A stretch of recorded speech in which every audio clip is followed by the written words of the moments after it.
Hey, Eggy Buggy. Hey, everybody. My kid used to say Eggy Buggy 22 years ago. When he was really little, he's holding the camera now. He's a big old 6'4" guy right now, so he's laughing. But he used to say that. Anyway, it's springtime in Northern California. I'm so happy. It was such a cold, wet, long winter.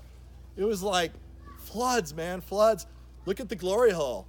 Right up the street here, it was flowing, it was amazing. It's still flowing. We're gonna go look at it today. It's March 17th, and all the flowers were coming out. Check out all my narcissus that I planted.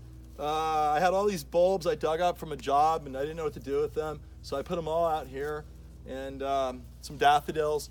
But what I really want to show you is how you can grow avocados in the Central Valley. I'm in Winters, California.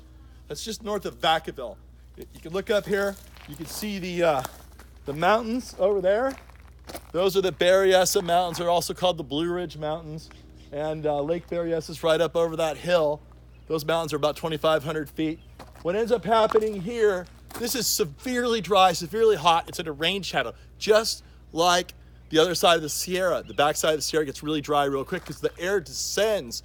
All the air hits the mountains, goes up, forces all the moisture out, then they go over the top, they descend, it dries them out, and it warms that air up. This is a historic apricot drying ground. They used to dry apricots here. The first apricots, they shipped them all over the world. They built a railroad just for that, to bring them out of here. So but the point is, it gets like 115 degrees out here, really low humidity. In fact, it's such low humidity that you could leave an orange slice on your counter, and 2 days later, it's rock hard, like it's been freeze dried or something. That's how hot and dry it gets here in the summertime. But even so, avocado trees that appreciate cooler, temperate climates, mountains of Mexico where there's like mist going up into the hills, that's what avocados really like Monterey conditions or Santa Barbara, Ventura conditions.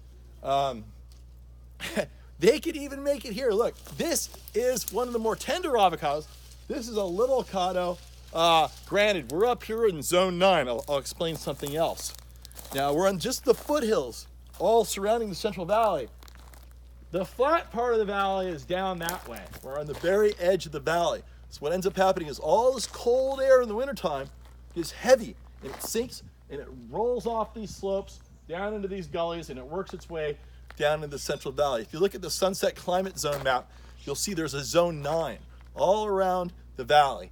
And that basically is the zone where the cold air drains away. Then there's a zone 8 in the middle. That's where all the cold air goes. You don't want to be there. You can still grow avocados there too, but it's not as easy. But anyway, that's what we get for the, that's how we get around the cold air up here. It rolls off. It still gets cold. We still have frost here. It just doesn't get ridiculously cold, like low 20s or teens. But what I want to show you is how these trees can adapt to these hot conditions. And look at this. You get tons of avocados in here. Look at this. Look at all these avocados. Big, giant clusters of fruit. This fruit will be ready in about 3 months. It's been sitting on the tree for almost a year. You have the new buds that are coming out. Those buds will turn into flowers and then followed by foliage push. And those flowers will make fruit for next year. But it takes actually more than a year for this fruit to ripen. So this fruit's been on here for about 11 months straight. But the whole point is that look at the production you can get in these hot areas. I mean, there's a lot of fruit in this tree you can't even see. It's hard to see fruit anyway on avocados just because, it's the same. They should do a study on that. Did the herbivores, were they colorblind? They couldn't see the avocados in here. I think it's like they don't want the avocado to be taken somewhere else to sprout until it's mature. And so they drop off the tree, they lay on the ground. I think the herbivores pick them up at that point, the ones that dispersed the avocados. The only one large enough to poop out an avocado seed was a giant sloth.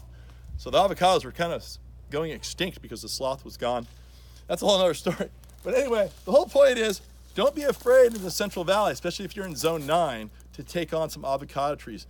They're going to take a little while to adapt. They're going to get really dense. The leaves will be smaller and not as shiny. because the shininess gives off moisture. It's an adaptation, and the trees won't look as pretty, but they'll certainly grow and they'll certainly fruit. And there it is. Happy spring.